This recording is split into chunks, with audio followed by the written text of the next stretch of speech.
Aujourd'hui je vais parler rapidement de Creed, qui est un spin-off suite de la saga Rocky, qui n'avait clairement pas besoin de suite, c'est pour ça qu'un spin-off je trouve que c'était une bonne idée. Je vais en parler rapidement parce qu'à la base j'avais pas envie de faire une critique sur ce film, parce que j'aime beaucoup la saga Rocky et que j'ai été déçu du film, et j'avais pas envie de le faire parce que j'avais pas envie de casser du sucre sur son dos, parce que j'ai pas l'impression que les intentions soient mauvaises en fait en réalisant ce film. Les intentions du réalisateur, etc. Et je pensais que la plupart des gens qui font des critiques de cinéma se feraient le boulot à ma place, c'est-à-dire pointer ce qui va pas forcément dans le film, etc.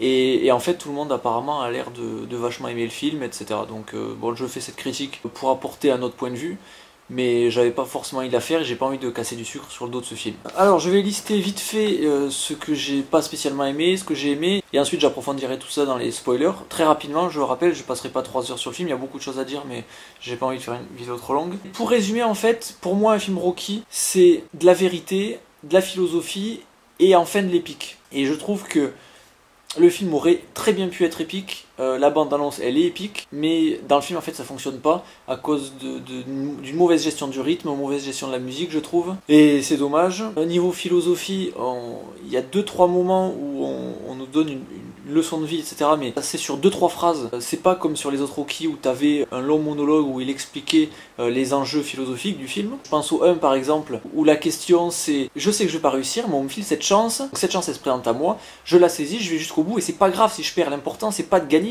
l'important c'est de tenter les choses, de les vivre, etc. Le 2 c'était un peu un Rocky bis, bon. Le 3 il y avait tout le côté philosophique sur l'embourgeoisement, le discours de Mickey à Rocky qui lui dit tu t'es embourgeoisé, j'avais pas d'autre choix que de choisir tes combats pour que ce soit des combats faciles parce que t'allais te faire détruire et que il lui dit pas je t'aime, mais en gros c'est ça, c'est je t'aime et j'ai pas envie que tu te fasses amocher quoi, donc je te choisis tes combats, mais tu t'es clairement embourgeoisé et c'est pas bon quoi, et tu deviens quasiment une moins bonne personne à cause de ça, sur l'embourgeoisement et puis sur la peur, avec Adrian qui fait son discours à Rocky sur la peur, que ressentir la peur c'est pas grave, ce qui est important c'est de la surmonter. Le 4 qui est un peu plus un clip vidéo qu'un réel film, mais bon sur la fin il y a quand même le truc de dépasser la pensée unique qui est dans notre pays, c'est-à-dire les Américains être anti-russes, les Russes être anti-américains. Bon, le film est quand même américain, à la fin les Russes se rangent du côté de l'américain. Enfin bref, et sur la fin du film, il y a le discours de Rocky qui dit en gros, mieux vaut 2 mecs qui s'entretuent plutôt que des millions. Alors on dit, ah cette phrase elle est naïve, machin. Mais ça c'est en gros, mieux vaut s'affronter dans le sport, à essayer de gagner des médailles au JO, plutôt que de s'envoyer des bombes sur la tronche, quoi. C'est ça que ça veut dire. Et le sport aurait pu devenir la guerre moderne, s'il n'y avait pas eu tous les enjeux économiques derrière, quoi. La guerre continue à cause des enjeux économiques, sinon on s'affronterait simplement dans le sport et on se dirait hey, je suis meilleur que toi parce que moi j'ai gagné plus de médailles que toi. Et au niveau vérité, au niveau de la réalisation, le réalisateur il essaye de rendre son film, j'ai pas forcément envie d'utiliser ce mot parce que je trouve qu'il veut un peu rien dire, mais je trouve il y a que ce mot pour décrire ça, c'est que j'ai l'impression que le réalisateur essaye de rendre son film un peu trop sexy, avec des effets un peu jeunes, des effets à la mode, etc. Il utilise par exemple à un moment un plan séquence qui est technique, parce qu'on se dit que ce plan séquence il doit être hyper compliqué à faire, et il est hyper compliqué à faire, et en même temps il apporte rien. Il apporte rien, et il rend la séquence qui aurait dû être émotionnellement forte, il apporte juste de la lenteur et du mou, et le film, du coup, enfin ce passage du coup est mou alors qu'il aurait dû être épique. Donc à vouloir rendre son film un peu trop sexy, il en oublie de faire un film quoi. Et ça devient une démonstration technique, ça casse ce truc de vérité. Normalement le plan séquence, il va vers la vérité, c'est-à-dire que comme il n'y a pas de coupe, etc., on ne triche pas sur les coupes et tout, du coup, on a quelque chose de vrai en face de nous. Mais cette scène-là aurait pas dû être faite en plan séquence parce que ça apporte pas de la vérité, ça retire en fait de la vérité. On voit trop que les acteurs sont des acteurs et qu'ils jouent le truc parce que ça rend la scène molle. Je dirais quelle scène c'est dans les spoilers. Donc voilà, je trouve que le personnage de Rocky est un peu maltraité. Je trouve que l'idée, ce qu'on fait du personnage de Rocky, est pas forcément mauvaise, mais je trouve qu'elle est mal amenée, il y a des solutions de facilité dans son traitement. Le film joue trop sur le décalage entre les jeunes et les vieux, donc ça c'est dans l'air du temps, ça me saoule un peu. La façon dont le personnage de Stallone est traité dans celui-là, ça me rappelle la façon dont est traité le personnage de Schwarzenegger dans le dernier Terminator. C'est-à-dire qu'il est là, il a beaucoup de présence à l'écran, au final il sert pas forcément à grand chose, même si Stallone a une plus grande importance dans celui-là que Schwarzenegger dans l'autre, et on fait des blagues sur le fait qu'il soit vieux, etc., et un peu dépassé. Rocky c'est un personnage iconique, et je trouve que le maltraiter comme ça, je trouve pas ça super respectueux, même si parfois, voire souvent, l'humour fonctionne, etc., mais je trouve que cet humour-là, l'humour est péremptoire, c'est-à-dire que, par exemple, je prends l'exemple d'Avengers 1, Avengers 1, je me suis vachement marré la première fois que je l'ai vu. La deuxième fois, les blagues...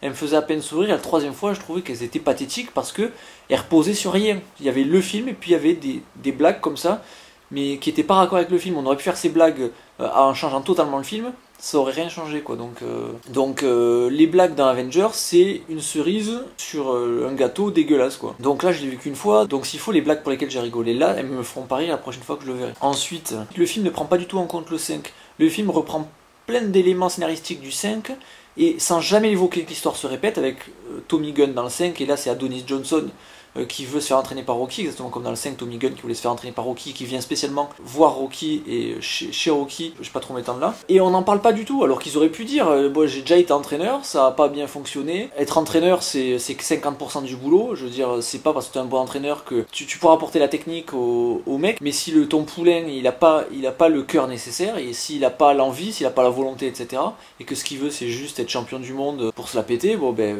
ça fonctionnera pas, quoi. Et même si ça fonctionne, comme dans le 5, bon après dans le 5 il est manipulé Tommy Gunn etc par le fric, par son agent etc, enfin son nouvel agent après. Mais le 5 moi j'aime le 5, c'est celui que je crois qui est le moins aimé. Moi celui que j'aime probablement le moins c'est le 4 et le 3 parce que Rocky n'est plus Rocky dans ces films là. C'est plus le personnage naïf un peu bébête qu'il était dans les autres. Et c'est ça qui est bien aussi de montrer, le personnage est bébête mais c'est pas grave d'être bête dans la vie. Ce qui est grave, c'est si on fait de mauvaises choses à partir de là. Quelqu'un qui est bébête et qui voit tout un petit peu de manière naïve et qui va être vachement sympa avec tout le monde et qui va être vachement gentil, qui va aider les autres, etc. parce qu'il est un peu naïf, etc. Ben c'est pas grave. Le problème c'est le mec qui est bête et qui va causer du mal autour de lui. Ou bien voilà, ou alors ce qui m'énerve encore plus, c'est le mec qui est bête et qui se la joue comme s'il était super intelligent. Donc ça j'aime ce côté de la personnalité de Rocky et c'est plus une qualité qu'un défaut. Donc ça j'aime beaucoup et dans le 3 et le 4 il perd ce côté là. Et il le retrouve dans le 5, c'est pour ça que j'aime le 5. Puis dans le 5 il y a le moment génial où il se bat à la fin contre Tommy Gunn et au moment où il se relève, ce qui fait qu'il se relève c'est la voix de Mickey qui lui dit souviens-toi il y a Mickey qui t'aime. Et là il y a la musique qui revient et hop. Et la musique est vachement bien aussi. La musique dans Creed, ils auraient dû, après c'est galère de repasser après Gonna Fly Now, mais ils auraient dû faire un thème de Creed, c'est-à-dire une musique après qui reviendrait, s'ils font d'autres films, qui reviendrait dans les autres films, comme Gonna Fly Now avec Rocky, même si Gonna Fly Now ne revient pas dans tous les films Rocky. Et ça, ils le font pas trop, ou en tout cas, s'ils l'ont fait, je m'en suis pas aperçu parce que la musique est pas marquante quoi. Donc ça c'est dommage.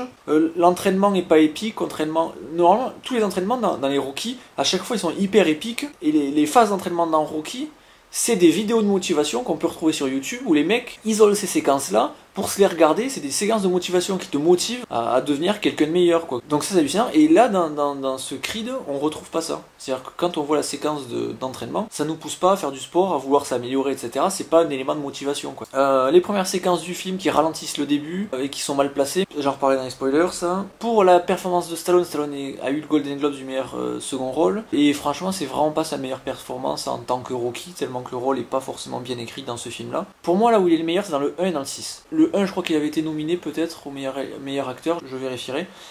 Et le 6, il n'a pas été nommé, là il l'aurait mérité parce qu'il est vachement bien quoi dedans. Que ce soit la performance d'acteur dans le 6 ou la performance physique, parce qu'il a quand même 61 ans quand il joue dans Rocky 6. Donc pour moi il aurait mérité sa nomination d'Oscar dans Rocky 6. Ça fait 16 minutes que je parle, je pense qu'il y aura des coupes.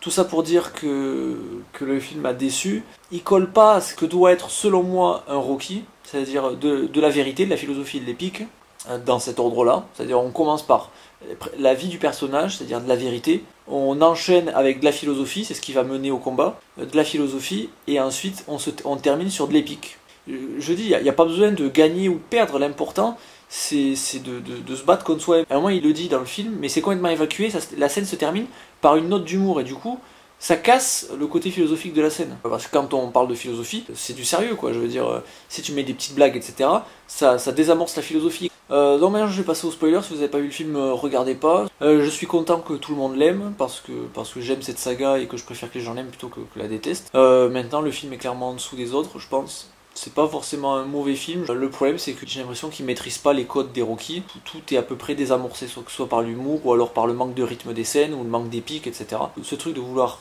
rendre le film un peu sexy, à mettre des effets de réal, etc. Ces effets de réal ne fonctionnent pas, ils sont pas bien employés je trouve. Dans le 6 il y avait des effets de réal avec dans le combat des flashs d'Adrienne, des flashs de Mickey, des travelling sur les journalistes qui prennent plein de photos de ça pendant le combat, des moments en noir et blanc avec des séquences de son un peu bizarres, du noir et blanc avec juste le bleu des shorts ou le jaune des shorts, le rouge du sang, juste des couleurs comme ça qui ressortent, ça. Donc ça c'est des effets de réal, et qui fonctionnaient vachement bien dans le 6, qui rend le combat vachement viscéral. Et là, les effets de réal dans dans le 7, je trouve, ne fonctionne pas. Pourtant, des bons effets, des effets que j'aime, mais qui ne fonctionnent pas dans celui-là. Donc je suis déçu. Je suis pas déçu en colère, comme je peux l'être avec les Terminator Genesis, ou avec Star Wars 7, ou avec des sagas totalement ratées comme ça. C'est de la déception. J'aimerais aimer le film, mais j'arrive pas, parce que ça va pas, je trouve. Sur Sens Critique, j'ai mis 5 au film. La note évoluera peut-être que je l'aimerai plus quand je le reverrai. Et puis voilà, je vais passer au spoiler. Regardez pas si vous n'avez pas vu le film, et à plus.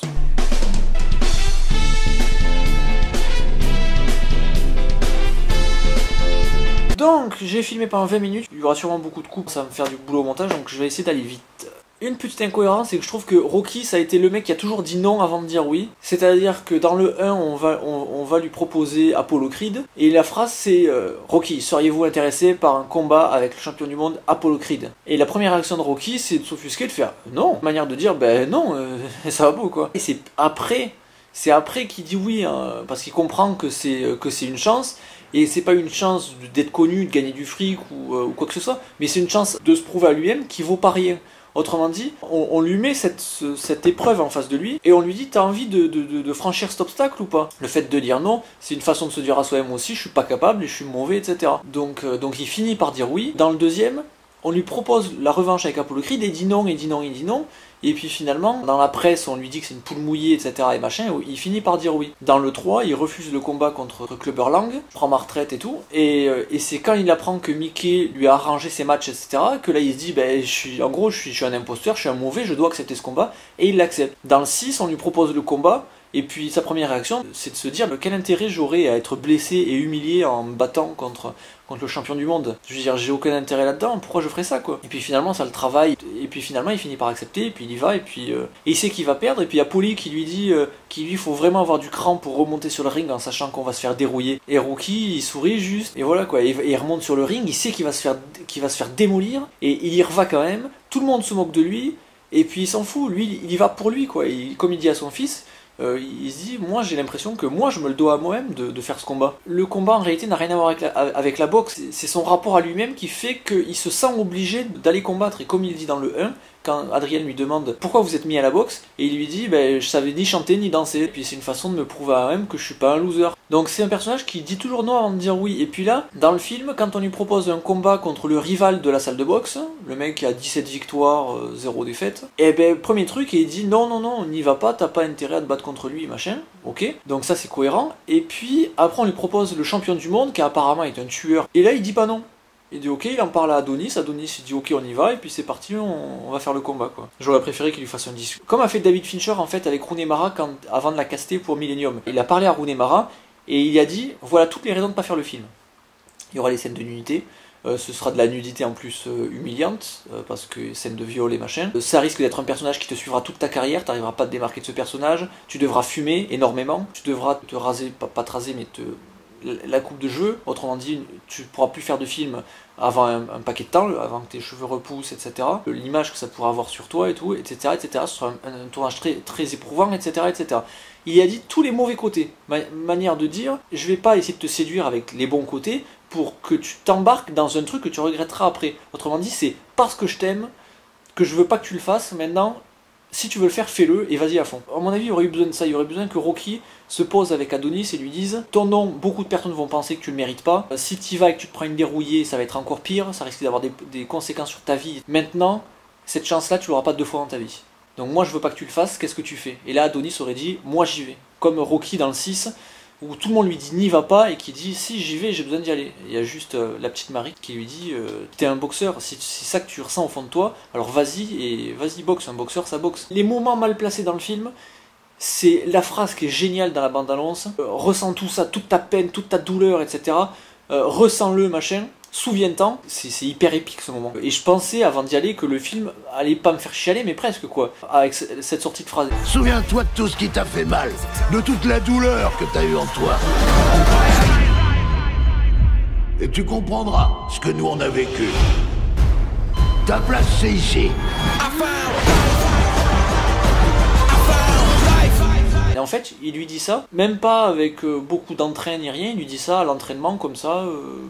Donc ça c'est une phrase qui aurait été géniale et qui est mal placée, du coup ça désamorce tout. Ensuite pour les effets sexy un peu, 3 fois t'as le concurrent d'Adonis, qui arrive, et puis là l'image se frise, et puis là à côté tu as un tableau où il y a écrit machin bidule, temps de victoire bidule, classé 6ème dans la catégorie Milo et tout. C'est un petit effet brisage du 4ème mur qui rentre pas avec le côté vérité des films de Rocky, quoi, où on est au plus près des personnages, où il n'y a pas beaucoup de musique, et où les scènes sont assez lentes pour s'approcher au plus près des personnages, quoi. Donc ça c'est dommage, et puis dans cette logique de vérité, il y a des scènes qui servent à rien. Par exemple, la première scène, où on montre Adonis qui se bat quand il est enfant dans le pensionnat. Enfin, c'est pas très bien fait, étant donné qu'on est là à se dire, alors lui c'est bien Adonis, ok, mais est-ce que c'est le fils de la femme d'Apollo, ou bien est-ce que c'est le fruit d'un adultère, parce que ça on le savait pas jusque là. L'émotion passe pas, c'est censé nous expliquer l'histoire, mais pendant qu'il nous explique, on cogite pour essayer de démêler ce qu'ils ne nous disent pas dans la scène. Donc je trouve que c'est une scène qui fonctionne pas bien, et tous les Rocky s'ouvraient sur des scènes fortes qui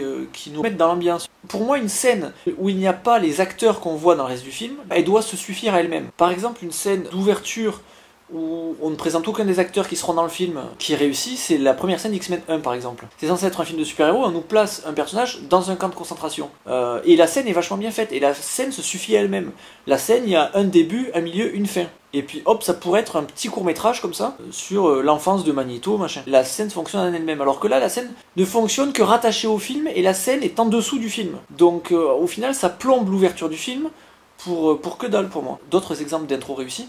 Il y a par exemple l'ouverture de La Belle et la Bête du dessin animé Disney, le premier chapitre de Harry Potter 6, le livre, où il n'y a pas les personnages qu'on retrouve dans le reste du livre, enfin si, il y en a un, mais je veux dire, c'est pas les personnages principaux, et la scène se suffit en elle-même. L'ouverture de V pour un état, génial, où on monte la pendaison de Guy Fawkes. Pareil, ça pourrait être un court-métrage comme ça. Et j'aime bien quand on commence un film comme ça, avec une scène d'intro qui nous met dans l'ambiance, que ce soit au niveau du rythme, soit au niveau de l'idéologie, soit au niveau de l'ambiance, et qui se suffit à elle-même. Ensuite, Le Seigneur des Anneaux, le 1, 2, 3, même si je trouve que l'intro du troisième film est moins bien que les autres, à chaque fois c'est l'intro qui suffisait à elle-même. L'intro de La Communauté de l'Anneau, c'est probablement la meilleure intro que j'ai jamais vue au cinéma, quoi. Elle est absolument géniale. L'intro du Seigneur des Anneaux, le deuxième, elle est monstrueuse aussi. Et le 3 est un peu moins bien, mais elle apporte quelque chose au film tout en se suffisant à elle-même. La scène d'intro de Pirates des Caraïbes 3, pareil, avec la pendaison des pirates où tous se mettent à chanter. Pareil, c'est un super truc, il y a un début, un milieu, une fin. Ça pourrait être un court-métrage. Bon après, moi je vois pas les courts-métrages comme on les voit en général pour moi. Un court-métrage, c'est un milieu, une fin, et c'est construit de la même manière qu'un film. D'ailleurs, mes courts-métrages que j'ai fait moi, ils sont construits comme des films, et inconsciemment, je les ai écrits, je les ai pas tous écrits, les premiers je les ai pas écrits, les derniers je les ai écrits. Le premier, je l'avais improvisé. Mais à chaque fois, c'était construit comme des films, avec un début, un milieu, une fin. Donc voilà, et comme exemple de scène complètement ratée, de première scène, la scène d'intro de Terminator 4, Renaissance, avec Lena Bonham Carter qui vient parler à Sam Worthington dans sa cellule de prison. Elle nous met pas dans l'ambiance, elle nous pose des questions, et finalement les réponses nous importent très peu en fait dans le film. Donc la scène elle est là au début, mais on aurait pu la virer et la mettre en flashback plus tard dans le film, elle aurait plus d'impact, même si je trouve que rien n'a d'impact dans ce film. La première scène de Kick-Ass, pareil, la scène d'intro avec le mec qui est sur le toit et qui saute habillé en super-héros pour voler. Cette scène, il n'y a aucun des personnages du film, et elle nous met dans l'ambiance. Ce que ce sera au niveau de l'humour décalé, au niveau de la photo très colorée, etc. Je trouve ça super. Ensuite, le fait que Rocky ait un cancer. Je trouve que c'est la fausse bonne idée du film. C'est-à-dire qu'il y a un moment où ça apporte quelque chose de bien, je trouve. C'est le moment où il entraîne Adonis, et puis à un moment il se sent pas bien. Il y a un moment Adonis qui le porte et qui dit c'est bon, lâche la corde, je te tiens. Ça c'est vachement bien quoi. Et la scène aurait mérité de durer, et là de montrer qu'Adonis, malgré qu'il fait des petites blagues, etc. sur Rocky et tout machin, avec la blague du Cloud qui était pour moi toute pourrave. Enfin, je reviens sur la blague, juste Rocky lui donne des exercices à faire au niveau pour son entraînement. Adonis prend le papier, le prend en photo, le redonne le papier à Rocky en disant non mais c'est bon, j'en ai pas besoin, je l'ai sur mon téléphone. Il dit mais si ton téléphone se casse, il dit je l'ai mis dans le Cloud. Donc Cloud en anglais ça veut dire nuage. Et là Rocky regarde en l'air, dans les nuages. Donc ça colle à Rocky, mais je trouve que c'est trop dans l'air du temps, parce que dans 10 ans, le cloud ce sera quelque chose de totalement normal, parce que par exemple, on assure notre maison, etc. à l'heure actuelle, s'il y a des incendies ou machin, etc., ou si on se fait voler des affaires et tout, par un cambriolage ou quoi. Mais comme notre vie va de plus en plus se numériser, c'est-à-dire qu'on va plus avoir de DVD, etc., on va avoir les films en copie numérique, etc. Si on casse notre disque dur, et ben là c'est foutu, on a perdu tout ce qu'on avait. On va de plus en plus vers le cloud, et tout le monde, et on payera tous les mois comme une assurance voiture, comme une assurance maison, etc. On paiera tous, par exemple, 50 € par mois pour copier nos données dans le cloud, etc. Et donc, à ce moment-là, cette blague, elle sera périmée. Parce que là, on est dans l'entre-deux où il y a ceux qui connaissent le cloud, ceux qui connaissent pas. Mais dans 10 ans, tout le monde connaîtra le cloud. Et on comprendra plus pourquoi Rocky regarde dans les nuages et connaît pas ça, quoi. Il faudra intellectualiser le truc pour se dire, ah oui, mais à l'époque, c'était pas répandu. Et donc, la blague qui m'a fait rigoler, c'est... J'aime pas le fait que Adonis s'impose en disant, je vais emménager chez vous, comme ça on va faire ça à l'ancienne. J'aime bien le fait qu'ils disent, on va faire ça à l'ancienne, on va habiter ensemble et tout. Donc ça, j'adore. J'aime pas le fait qu'il s'impose. Et ensuite, il y a la blague de dire, Stallone, il dit, tu vas pas t'installer chez moi. Et il dit, bah si, pourquoi vous baladez le cul à l'air? Et ça, c'est rigolo. La blague, elle m'a fait sourire, elle m'a fait rire même. Donc ça m'a fait rire, mais ça casse le côté mythique, l'image mythique de Rocky. C'est-à-dire que ce jeune se permet n'importe quoi avec lui, il lui parle comme ça. J'aurais aimé qu'il y ait une phase d'apprivoisement mutuel, et qu'ensuite Adonis se permette de faire des blagues comme ça. Là, il se permet de faire des blagues comme ça dès le début. Donc ça, c'est pour l'humour. Je sais plus ce que je disais. Oui, je sais. Donc là, il y a les petites blagues, etc., qui mettent la distance un peu entre les deux. Ça les rapproche, et en même temps, ça met de la distance. C'est le problème de l'humour. C'est-à-dire qu'à un moment, quand on est très intime, il n'y a plus d'humour. Parce que l'humour rapproche les gens qui sont éloignés, mais éloigne un peu les gens qui sont proches. Prenons un homme et une femme qui couchent ensemble. Si les deux se mettent à dire des blagues, niveau de l'intimité, ça a pu marcher, quoi. L'humour casse un peu les émotions qu'il peut y avoir entre les gens. Donc ça, voilà. Et là, ce moment-là où il n'y a plus d'humour, parce que Rocky est mal, et est mal comme on l'a jamais vu être mal, sauf dans le 6 où quand il se prend le premier KO. Mais là, on l'a jamais vu être mal comme ça. Et là, Adonis lui dit, c'est bon, lâche la corde, je te tiens. Autrement dit, compte sur moi, je suis là et j'ai pas envie de te laisser tomber. Et c'est ça que ça veut dire. Et ça, je trouve que cette scène est super forte. Le problème, c'est qu'elle dure 10 secondes, et puis là, cut, et puis on retrouve Rocky qui est allongé dans le lit d'hôpital. Autrement dit, c'est bon, ça va bien. Et là, la scène aurait mérité de durer 1 minute ou 2 minutes en plus, où la situation un peu se détériore, et puis après Adonis lui parle, et puis ça se réaméliore. Par exemple, à un moment qu'ils perdent un peu connaissance, ils savent plus trop où il est, et Adonis lui parle en disant reste avec moi, reste avec moi, reste avec moi. Il serait revenu un peu à la vie, parce qu'il y a Adonis qui le retient, qui lui dit me laisse pas, quoi, reste là. Et là, ça aurait été vachement bien. Et à la place, c'est désamorcé parce que cut, et hop, on sait de suite qui va bien. Donc ça, c'est dommage. J'ai le côté Stallone qui devient vieux papy et qui lit le journal, et avec ce côté très décalé de dire à Adonis recommence, enfin de manière très détachée. Je trouve qu'il n'est pas assez impliqué dans l'entraînement d'Adonis. À vouloir faire de l'humour comme ça, ben ça casse la connexion qu'il y a entre les deux. Ils auraient dû être plus liés par les tripes que ça, quoi. Donc voilà. Et au final, on nous montre une image de Stallone qui se détériore au fur et à mesure du film, où il perd ses cheveux, etc. Bon, je trouve qu'on maltraite un peu le personnage, quoi. Si on veut faire ça, à ce moment-là, à la fin du film, il faut montrer qu'il a gagné son combat contre le cancer. Oui, il a galéré, il a perdu ses cheveux et machin, et à la fin, il s'est reconstruit. Parce que si c'est faire ça pour après le faire mourir parce qu'il a pas gagné, je trouvais qu'à vouloir faire une histoire profonde avec Rocky qui a le cancer, etc., je trouve que c'est culotté de faire ça avec Rocky, et en même temps je trouve qu'au final ça n'a pas réellement de sens, parce que la connexion Adonis-Rocky, on la sent pas forcément, on la sent pas comme j'aurais voulu qu'on la sente, et c'est dommage. Donc est-ce que j'ai d'autres trucs à dire? Oui, le combat plan séquence. Le combat en plan séquence, c'est hallucinant de faire un combat entier en plan séquence, parce que c'est un combat de boxe, il faut que les acteurs se souviennent des... Alors je sais pas quelle est la part d'improvisation dans le combat, et c'est vachement bien fait, quoi. Le problème, c'est que comme c'est un plan séquence, on peut pas tricher sur la force des coups, on peut pas tricher sur ça, et au final, la réalisation fait que ça fait ressortir la vérité de la scène, mais la vérité de la scène, c'est justement que le combat est faux, vu que c'est joué par des acteurs et qu'ils se mettent pas des vrais coups, etc. Et que les coups sont un peu mous, parce qu'il faut que l'acteur en face ait le temps de le voir venir pour soit esquiver, soit soit se protéger, etc. Donc au final, ça fait un combat qui est mou. Et ça, c'est super dommage, quoi. Donc voilà. Je trouve ça honorable d'essayer de relever des défis comme ça, mais le résultat est pas à la hauteur, quoi. Donc voilà, le petit speech, la petite interview qu'il y a juste après le combat. Ce qui était bien avec les combats Rocky, c'est que ça monte en puissance les combats, et le combat se termine, et puis quelque part on s'en fout s'il a gagné ou il a perdu. Et c'est le message du 6, Rocky s'en va avant même que qu'on annonce le résultat, manière de dire je m'en fiche du résultat, moi j'ai fait ce que je voulais faire, je suis allé au bout, et puis voilà, quoi. Donc ça, c'était beau. Et là, bon ben il reste là, c'est censé se passer dans un stade, donc normalement ça devrait être super bruyant. D'ailleurs, les incrustations du stade sont pas super, mais après c'est le budget. C'est-à-dire que l'idée de faire ça dans un stade parce qu'il affronte un Anglais, je trouve ça vachement bien, parce que le premier était dans une patinoire, mais ils ont pas les moyens à la hauteur de leur ambition, et c'est ça qui est dommage. Après ça, tout ça ils l'ont fait en post-prod, et puis une fois qu'il n'y a plus de fric, il n'y a plus de fric. Ça aurait mérité peut-être un plan d'hélicoptère, où on montre le stade comme ça avait été fait dans Rocky 6, où on montre le César Palace avec les feux d'artifice et machin, pour comprendre l'endroit où ça se passe, et du coup les enjeux du truc, quoi. Que le combat est un gros combat. Là, le combat est un gros combat qui se passe dans un stade qui est rempli, mais le fait de ne pas avoir une vue en hélicoptère montrant le stade et à quel point il est rempli et tout, je pense que ça aurait été bien de le montrer quoi, juste avant le combat pour qu'on comprenne l'ampleur du combat. Donc voilà, la petite interview qui se passe après, c'est silence complet, les acteurs ne parlent pas super fort, ça se voit que ça a été fait en studio du coup, ils parlent normalement comme moi je parle là en disant ouais le combat a été difficile et machin. À la fin du premier Rocky, on lui pose des questions à Rocky et Rocky il parle en parlant très fort parce qu'il y a beaucoup de bruit, et d'ailleurs j'adore parce qu'il lui dit mais je m'en fous, il y aura pas de revanche, je veux pas, vous comprenez pas que j'en ai pris suffisamment plein la tronche ce soir quoi, je m'en fous, je suis allé jusqu'au bout, je m'en fous. Et il parle fort pour couvrir le bruit qu'il y a à ce moment-là. Et là il n'y a pas de bruit, c'est des trucs qu'il faut prévoir au moment du tournage, ils auraient dû parler très fort parce que après il y avait du bruit à rajouter. Et là si on avait rajouté du bruit, on n'aurait rien compris aux voix. Ou en tout cas, le fait d'avoir quelqu'un qui parle normalement, qui couvre les gens qui crient, ça aurait pas été logique. Je trouve que la scène du coup post-combat est foirée. Dans The Social Network, il y a une scène qui se passe en boîte où la musique est très très forte. Et ça c'est une scène de cinéma, c'est-à-dire que quand on le regarde à la télé, même si on le regarde en Blu-ray machin, ça n'a pas le même impact. Moi j'ai vu 3 fois au cinéma The Social Network, notamment pour cette scène. Toutes les scènes qui sont menées par la musique sont merveilleuses en ce film. Notamment cette scène-là où ils sont en boîte et où il y a les Sean Parker et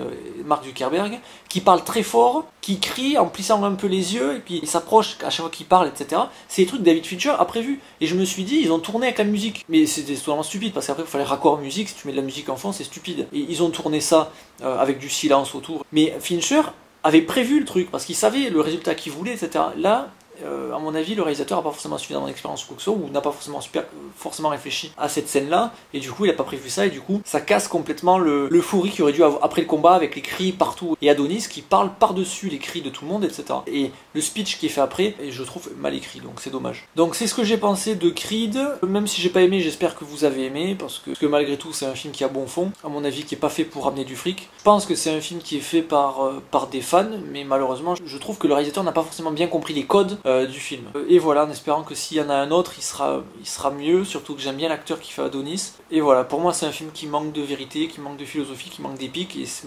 malheureusement c'est les 3 ingrédients principaux d'un bon Rocky. Donc voilà, c'est tout, et à plus. Un truc que j'allais oublier, j'allais faire le montage, là, je viens de m'en souvenir, c'est le moment où Adonis, il se bat, enfin il rétroprojette un combat de Apollo contre Rocky, et il se bat devant l'écran, etc., comme s'il était dans le combat. Et cette scène, elle est là au début, on connaît rien du personnage quasiment, on ne l'aime pas comme on va l'aimer à la fin du film. Donc je trouve que cette scène-là est très très mal placée, manière de montrer que il veut être comme son père ou machin, mais je trouve que émotionnellement il se passe rien. Intellectuellement on peut se dire ah c'est une bonne idée parce que c'est une bonne idée, mais placé ici, ça lui enlève tout son impact émotionnel. Et en fait, je pense qu'ils auraient dû la mettre plus tard, comme le calme avant la tempête, c'est-à-dire qu'il fait tout son entraînement, etc. Et par exemple dans le 6, le calme avant la tempête, c'est le moment où la petite Marie va voir Rocky dans sa chambre d'hôtel et lui donne la photo de Reagan en disant voilà, ça c'est une parenthèse de calme juste avant la tempête que va être le combat, et ça permet de mettre du temps pour appréhender le combat. Comme dans Happiness Therapy, le moment avant qu'ils arrivent dans la danse, ils terminent pas leur entraînement, et puis paf, la scène d'après, ils sont au truc de danse pour danser, c'est leur passage. Non, il y a vachement de temps entre le moment où ils arrivent et le moment où ils dansent. Donc ça fait une montée en pression, etc. Et en même temps, il y a ce petit côté calme avant la tempête dans le début de la scène. Donc voilà, dans Rocky 1, c'est le moment où il va voir le ring la veille du combat, il rentre chez lui, il parle à Adrian en disant je crois que je vais pas réussir, c'est pas une bonne idée, etc. machin. Et ça c'est le moment de calme. Et là, j'aurais aimé qu'il y ait ce moment de calme, ce moment de doute avant le combat, qu'il se retrouve chez lui ou chez Rocky ou n'importe, et puis là qu'il se mette le combat, qu'il regarde le combat, et que là il se lève, et là ils se mettent dans le truc, etc., et qu'ils se mettent à boxer devant son écran ou devant son rétro. Là on comprendrait que psychologiquement il est prêt pour la tempête, il est dans le truc, et il a vraiment quelque chose à prouver, il veut vraiment prouver qu'il est le digne fils de son père. Et donc voilà, et là ça aurait été le raccord parfait pour amener au combat, et voilà quoi. Et à ce moment-là, on aurait eu tout le film où on a vu Adonis qui part de son milieu bourgeois, qui va se prendre une piole dégueu à Philadelphie pour prendre Rocky comme entraîneur, qui découvre l'amour, qui elle vit pareil dans un petit truc miteux en bas, qui a son problème de surdité, etc. C'est le genre de truc qui, en plus, elle dit qu'elle va être sourde à terme. S'il veut pas la quitter à un moment donné, il y a un moment où il va vivre avec une sourde. Et vivre avec quelqu'un qui est handicapé, c'est un poids et qu'on ne peut supporter que si on est amoureux de la personne. On peut pas accepter le handicap de l'autre si finalement c'est juste le truc qu'on la trouve jolie et qu'on aime bien coucher avec de temps en temps. Je veux dire, à long terme, ça suffit pas, quoi. Donc on a tous vécu là du personnage dans le film. Donc là, on verrait que c'est quelqu'un de bien, etc., qui est prêt à surpasser le handicap futur de sa copine, etc., qui a de la volonté, donc que c'est quelqu'un de bien. Et cette scène-là, à ce moment-là, là, émotionnellement, elle aurait été forte, je pense. Mais de la mettre au début du film, je trouve qu'émotionnellement, elle fonctionne pas. Alors que c'est une bonne idée, mais émotionnellement, ça fonctionne pas. Donc voilà. Donc voilà, là, c'est vraiment la fin. À plus.